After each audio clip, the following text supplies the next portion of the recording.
one of the most impressive things about people who deal with their mental illness very well are people who are very accepting of the changes that goes on in their minds or in their bodies and who they are.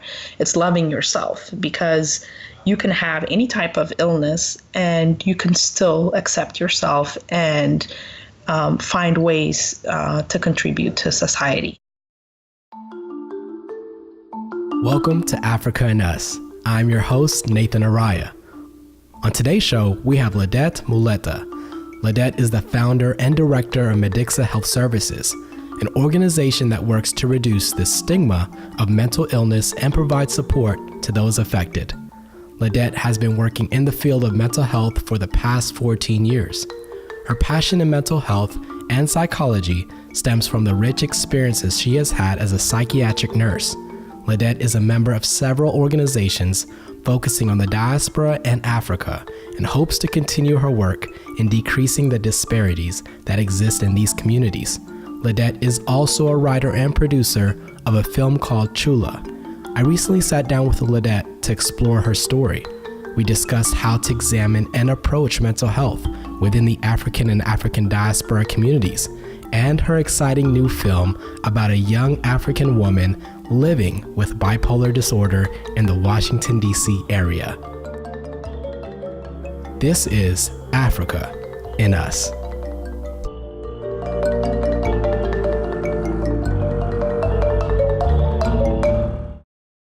Welcome everyone to the show. We have a very special guest today, psychiatric nurse, founder of Medixaa, and film producer Ledet Muleta. How are you doing today? Good. How are you, Nate? I'm doing good. Thank you for being on this show. I definitely appreciate that. And thank you for having me. It's my pleasure. So we've never got a chance to meet in person, so we're doing this through Skype. And there's so much that I want to know about mental health and your work. So I'm really excited about this. And I literally Googled you or found you through Google as I was looking up psychiatric nurse, African diaspora, and you came up. Great. Thanks. Yeah. So, as we know, mental health is a global issue and is rarely approached with the care and attention it deserves in both African and African diaspora communities.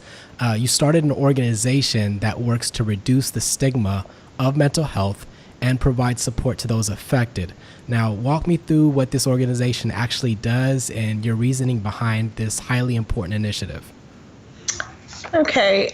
Reducing the stigma of mental illness is basically a prerequisite to treating mental illness. And as you know, mental illness carries a huge stigma, both, in Africa, in the diaspora, and really worldwide. But more so in the African community, it's a huge problem. Stigma is a huge problem. Hence, there is the reason why we have proven disparities when it comes to treatment in the Western world versus other developing countries. So I wanted to touch mental health because that's what I've been doing for the last 14 years, and traveling to several African countries. I was able to experience where treatment was still lacking, and most of all, people were not comfortable discussing mental illness. So our organization basically wanted to start touch up on the work of mental illness. And thus far, basically, we're just scratching the surface of the work that needs to be done. But we've taken the first step, which is, getting information out, campaigning about mental illness, educating, and reaching out as many people as possible. And that, we are definitely taking a step, and we're reaching, as many people as we have planned for the first couple of years. So we've been doing events, holding fundraising events, speaking engagements, reaching out to community organizers, going to schools, high schools, universities, and going to religious facilities where they might need such help in educating their communities. So overall, our main goal is to kind of talk about it, to give people information about mental illness, to let them know that they're not alone, that this problem is bigger than what most people think, Right. And to give them the comfort to seek help. So that is. So I'm sorry for interrupting. That's okay. I was just curious. I mean, that's a lot of great things that are happening, but was there any certain moment in your life or through your personal journey that you came in contact with this issue? And how did that trigger your idea to start this work? I'm not sure if there was a particular aha moment, but it was several things leading to, for me to come to this decision of starting this organization. Personal reasons might be, family members affected with mental illness or substance abuse. And then my exposure in going to different African countries, such as Liberia and Uganda and Kenya and Ethiopia, of course, Yeah.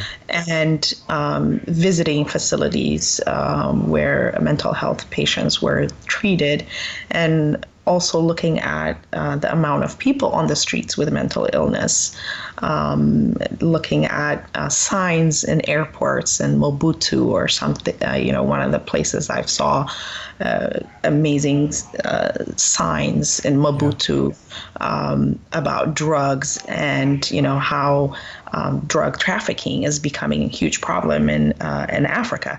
Trafficking in the airport sense, but on the streets, people are not really recognizing that substances such as heroin and crack are being sold in the cities of Africa. And the effects are not coming yet, as it's not making huge headlines yet, but that's where we're heading with middle class population increasing in Africa. The market is also there. So it's several reasons, combined, people affected in my family, friends affected. And then, with the work that I'm doing here already and going to Africa and seeing the difference and what can be prevented, because some of the things that we have gone through already in the U.S., such as the crack epidemic, has not been experienced in a large scale in African countries, but yet you can see them popping in small amounts.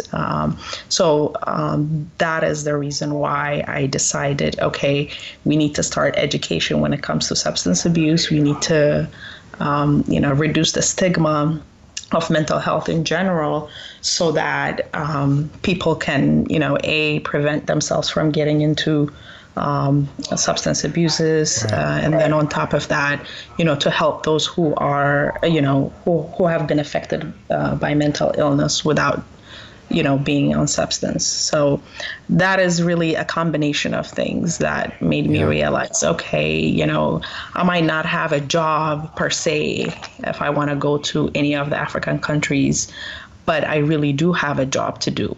Yeah.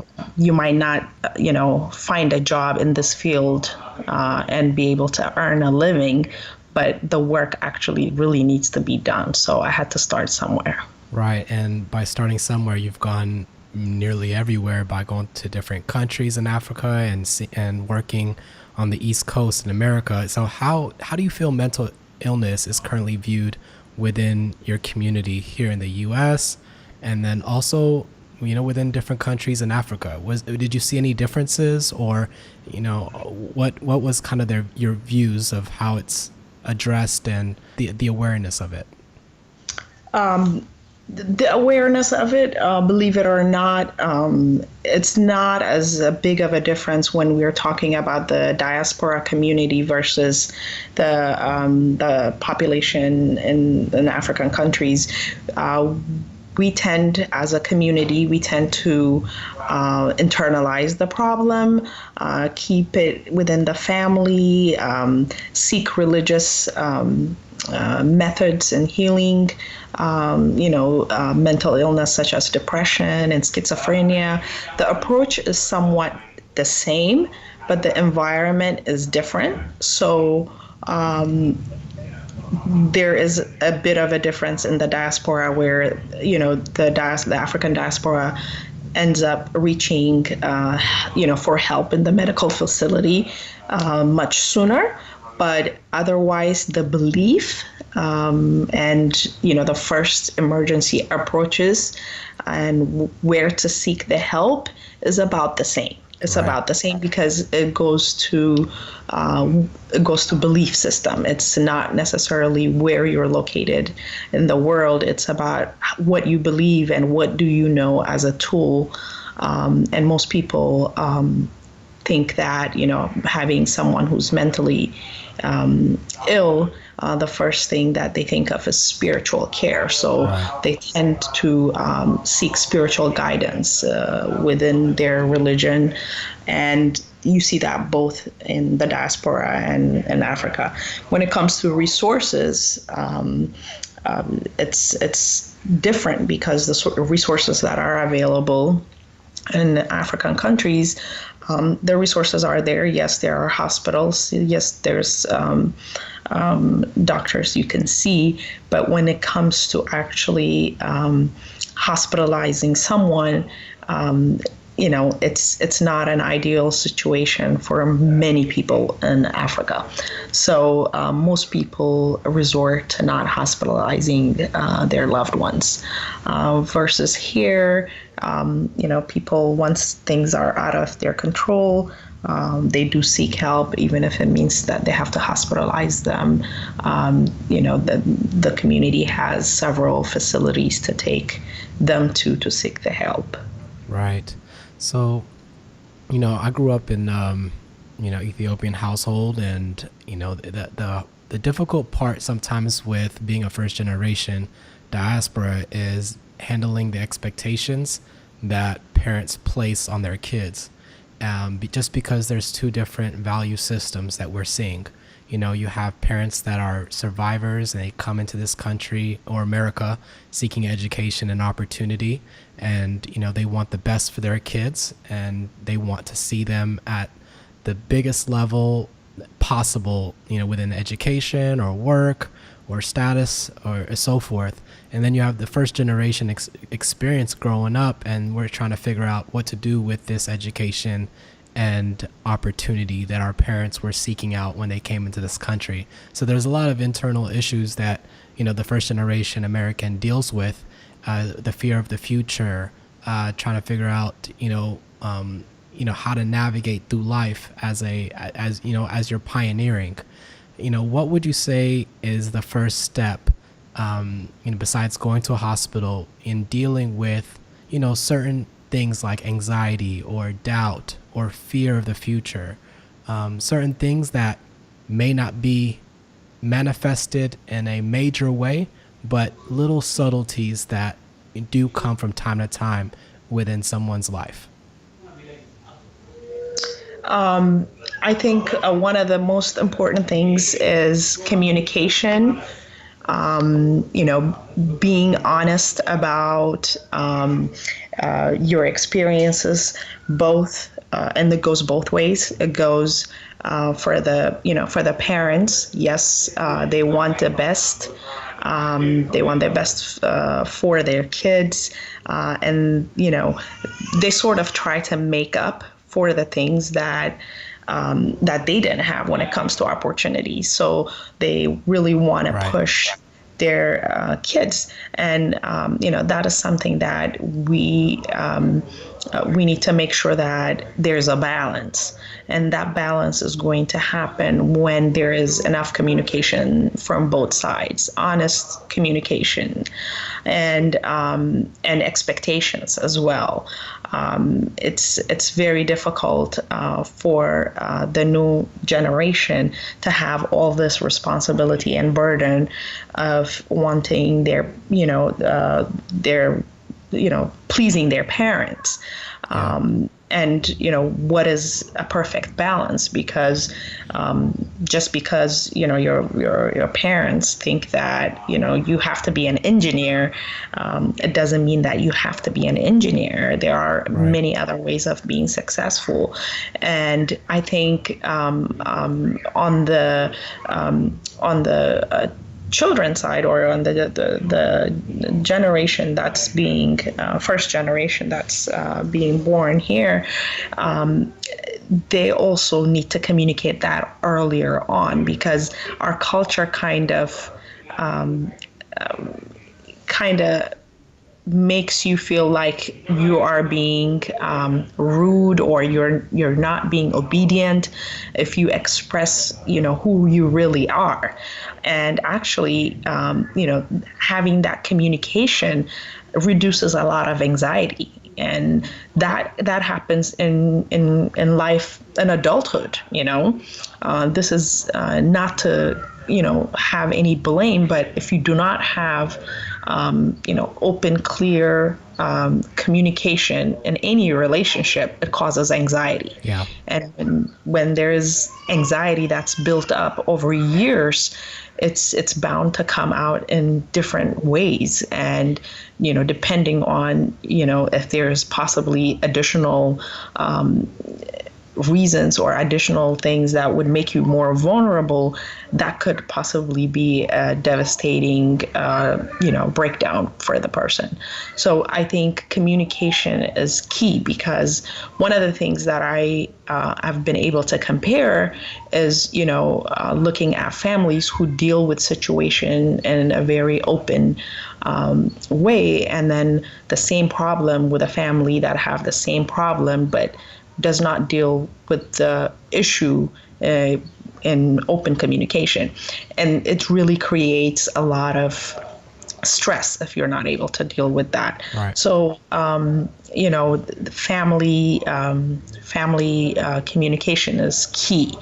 And, parents cannot use the ways that they used in communicating or the way they learned from their parents with first generation, because that's a completely different type of communication style that they're learning outside in their schools and in their communities. And when they come home, there will be a gap because they're not able to have that communication with the most important people in their lives.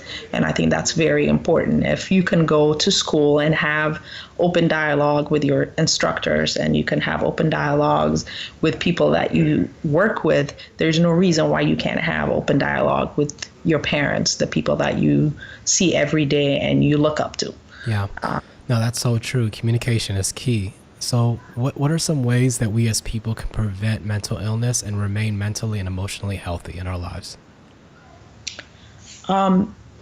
So when it comes to mental illness, there are, predispositions that is, regardless of what you do, you are predisposed, to have depression or schizophrenia or bipolar or personality disorder, some of the mental illnesses that, that are genetically linked, and you are predisposed because you have that in your genes, and there is nothing you can do to prevent that.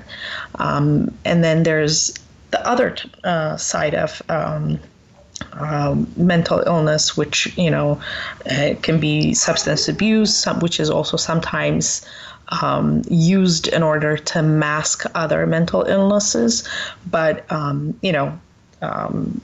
just the regular health maintenance when it comes to mental health, which is, eating right, sleeping well, getting some exercise, dealing with problems in time, confronting your issues instead of waiting for things to pile up, making sure that, you're not overburdening yourself, whether it's with work, with studies, making sure that you are, getting enough mental break.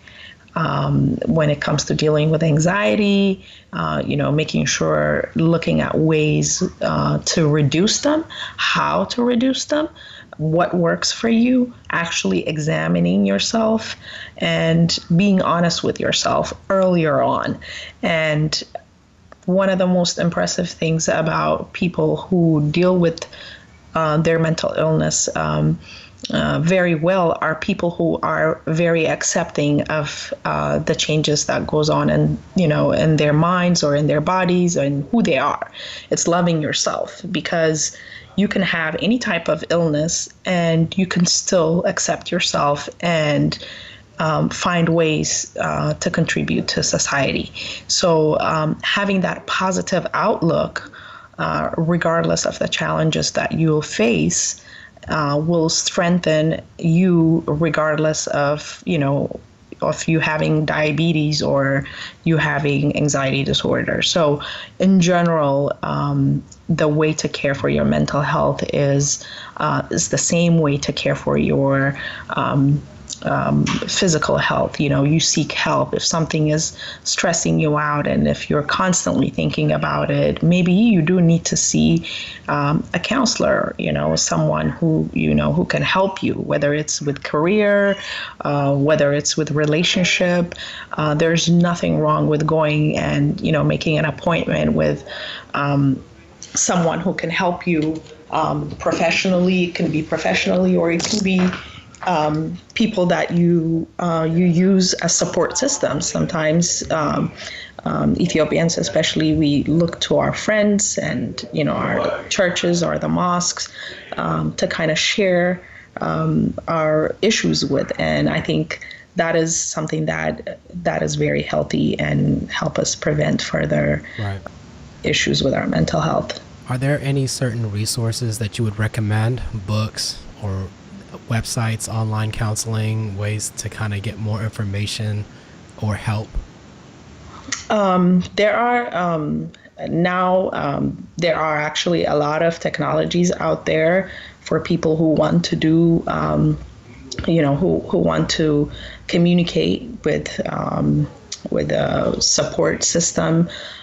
There is a National Association of Mental Illness called NAMI. It's a nationwide where you can get all kinds of information on the website, whether it's local community meetings, or if you want to use certain apps. There are several apps out there that you can actually talk to counselors, social workers. You can discuss your problems in group settings online, and then, I always recommend that, you get a one-to-one assessment. Anytime, it's always best to go and seek help earlier on. The minute you're questioning yourself, I'm feeling this way, then, seek the help. Okay. That's good. And luckily with technology, we're having not to leave the house in order to get this kind of information, because there are a lot of Skype services. People do Skype services. Psychiatrists do Skype services. That those are the things that I would recommend. Is if you don't want to actually go out and look for something, there are things online. But if you're up to doing things in the community, the NAMI is a great resource. There's a lot of support system even on social medias. On Facebook, there's groups for different diagnoses. And yeah, most of all, I think the first step to use the people that are close to you, around you, to be an outlet to share your problems. And, since you mentioned social media, I always wanted to ask this question, to someone that's in this field. What is your take on social media in relation to mental health? Many people say it's, social media is connecting us, but at the same time, it's allowing us to be siloed, and because we're not fully engaged with people anymore, and we are minimizing human interaction in the world that is so very needed. But you're mentioning tools on social media to kind of seek help and guidance. Where's that balance, and what are your views on social media within that area? I think social media has its benefits, with the being able to connect with people and, getting information, and, it's the future, basically. Well, not just social media, but technology is the future. The downside of that is also, like you said, people are not spending enough, human contact time. They also, there's studies about social media being addictive, and also causing people to be more depressed because they feel like they're not living. It makes them more isolated, and makes them feel like they're not doing. But this all has something to do with balance. It has something to do with balance, and it also has a huge part of it also has to do with your mental well-being prior to starting social media. What are you getting out of this? What are you expecting to get out of this? What are your priorities? And, just like everything else, you have to limit it. I would think that, we can say exercising is good for you, but exercising 8 hours a day might not be healthy for you. So I think it needs balance with everything. So if it's balanced, I believe that it can be very beneficial in many ways. But certainly there's the risk of abuse, and that needs to be, checked earlier on, and kind of have a great understanding that even good things can be bad for you if not done at a balanced rate. Yeah, very true. Very true. Thanks for elaborating on that. So from graduating with a bachelor's and a master's in public health to starting your own mental health organization, you've now decided to venture into filmmaking, which I'm excited about because I'm a filmmaker as well. So tell me about this new project, the story, and what inspired you to take this leap into making this film called CHULA. Yeah, so this film was pretty much born from me trying to find a way to find a tool that will be able to reach as many people as possible in helping us reduce the stigma of mental illness. So I was kind of brainstorming and saying, what can I do that I can reach people that I otherwise will not reach? What method can I use? Yes, I can get on a TV show, I can be on a podcast, but what other ways can I increase the visibility of people being able to see and hear about mental illness? And what I decided was, to come up with a film. With the film industry really booming in Africa, there's also room to create things that are, new, controversial, educational, and so forth. So I thought about, hey, why don't, we work on a film project? So that's what we did. I wrote the story. Writing the story was kind of easy for me, not because I was born a writer, but actually, because I have seen stories after stories after stories for the last 14 years in my life. And believe it or not, no matter where you come from, rich, poor, what race you come from, what religion you come from, the stories are about the same. It's the same story that you hear when it comes to mental illness, no matter how much of a different lifestyle people might have when it comes to us being affected and, the rate we're being affected, or how we get affected and what happens after we get affected. It's the same story. It's basically like, when we cut ourselves, everybody's blood is the same. It's the same thing. Yeah. So coming up with a story of someone that we could all relate to was somewhat easy for me, because that's been what I've been doing. So it's sort of a story that is somewhat real, but not any specific person's story. It's just really about a person who, who's an African diaspora, who comes here, lives with their family, struggles with, first generation situation, having to please a father who's expecting the world out of this daughter, and her struggles with dealing with her own selves and her own emotions, and her predisposition of having mental illness and resorting to substance abuse, and how she deals with it, and how her community, which is very diverse, including, other Africans and Americans and Asians and Arabs, all included in the film, are her surroundings and the people that are in her life that ends up, that help her. And basically the film is about her and her struggle, and, how she eventually overcomes it. And I think, it will be a film that will be related, that will be relatable to a lot of people. Definitely. So that is where it came from. And sorry if I get emotional about it, because it's something that I've done out of passion and to reach out people. And I'm hoping that we can get to the next step and get this completed and out, hopefully. And that's basically what it is. I am trying to reach as many people to identify with this individual, because she represents basically everyone's family member. Right.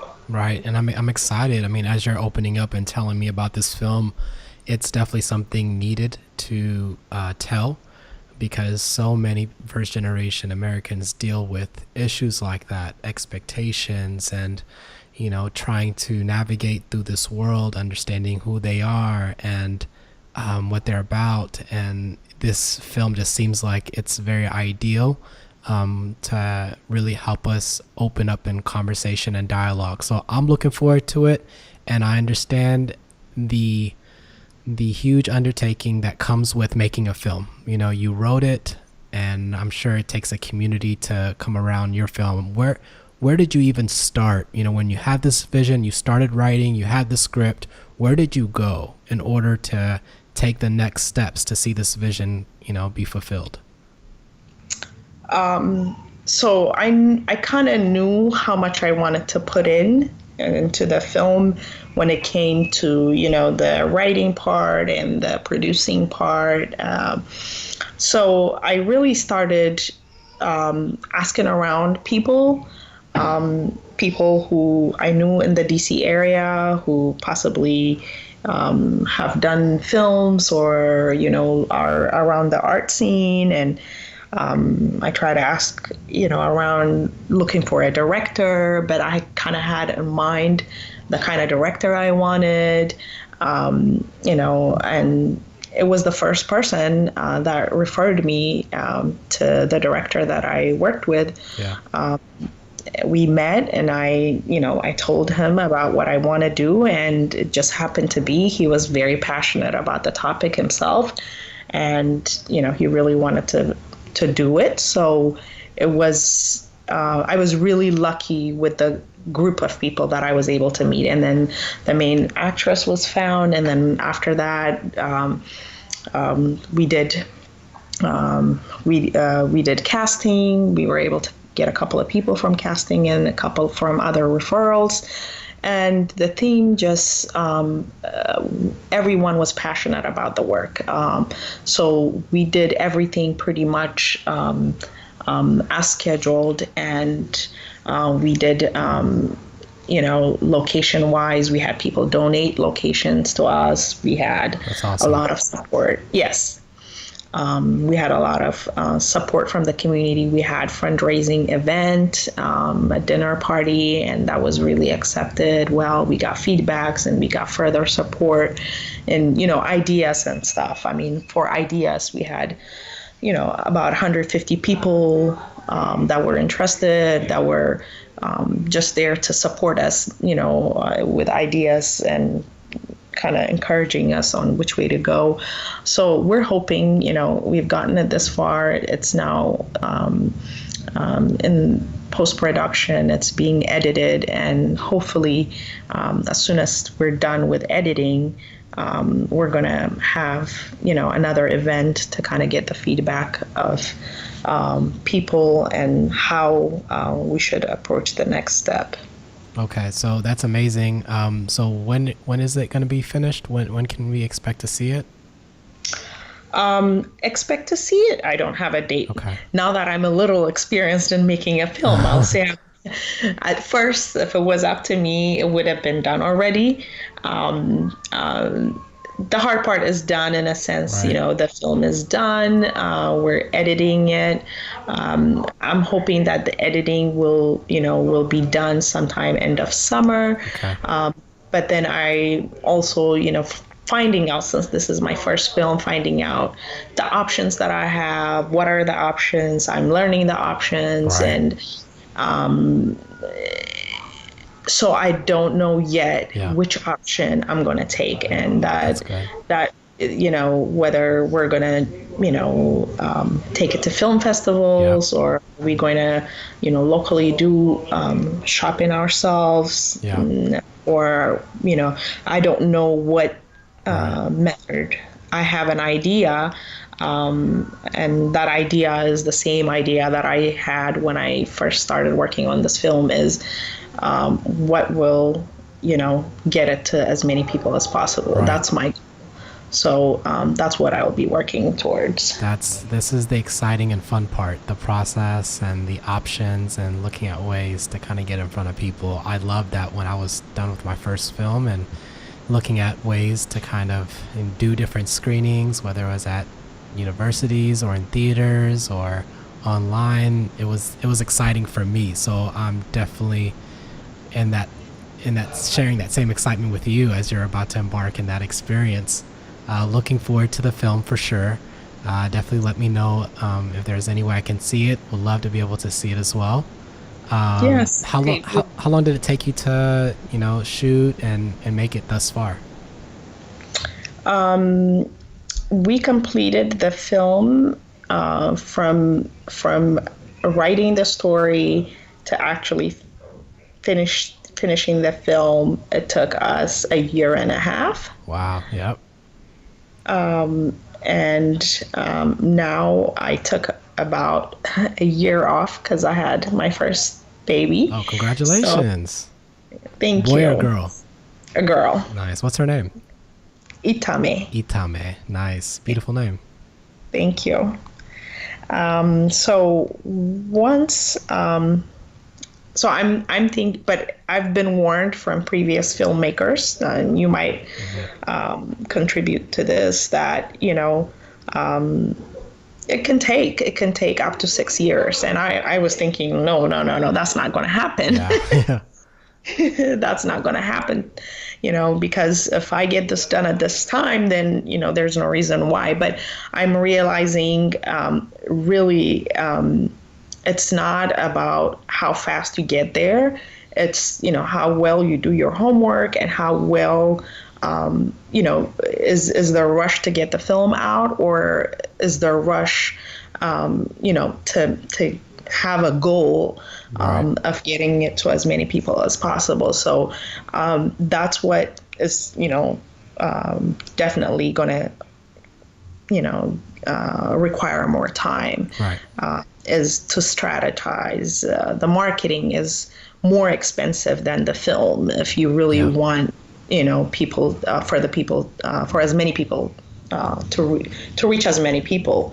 I didn't understand that initially, but now I do, because I'm dealing with the situation, and most films will have 70% more on the marketing than the actual film cost. So I'm working, and I'm going to be seeking my community again, trying to get ideas on, and I'll definitely be contacting you as well. Please do.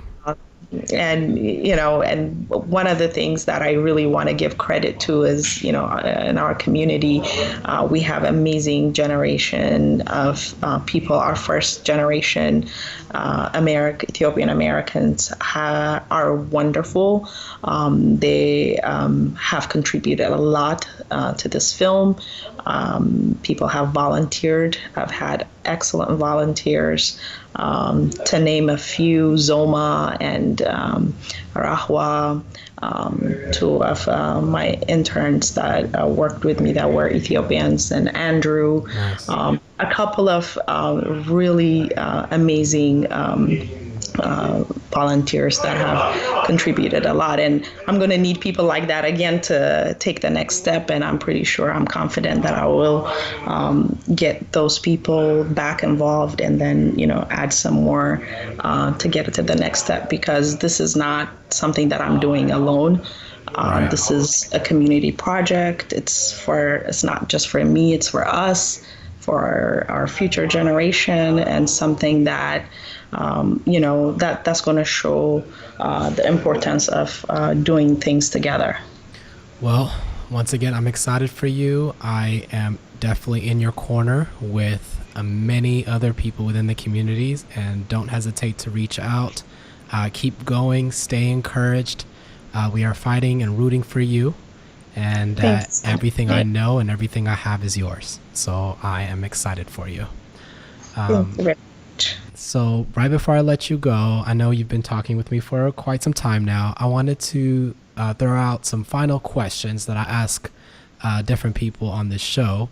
And they're just a couple of short questions. I mean, they could be a little longer if you want to elaborate, but we'll start with the first question. The first question that I always ask people is, what is a value or mantra that you embrace most in your life and work?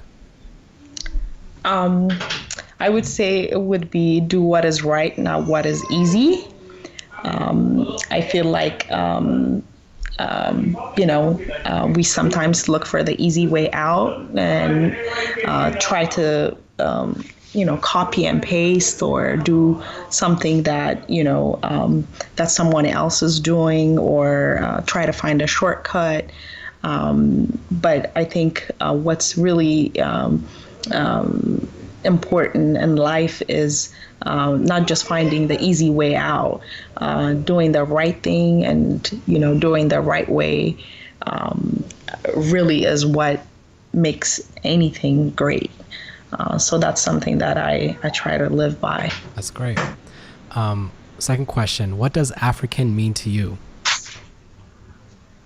It means pride, joy, and responsibility. I think being an African, I'm extremely proud of where I'm from. I'm also very proud of being an American as well. But being an African in general also means to me that I have a responsibility. I have a responsibility to support my community, and fill, the gaps that I can as a human being, and it's a responsibility that I carry in my shoulder and part of my pride. Love that. When is the time that you feel most at home or at peace? feel most at home or at peace. I would say it's in the morning after having my coffee and realizing the whole day is mine. There's a feeling that I feel like, okay, I have today. I have the whole day.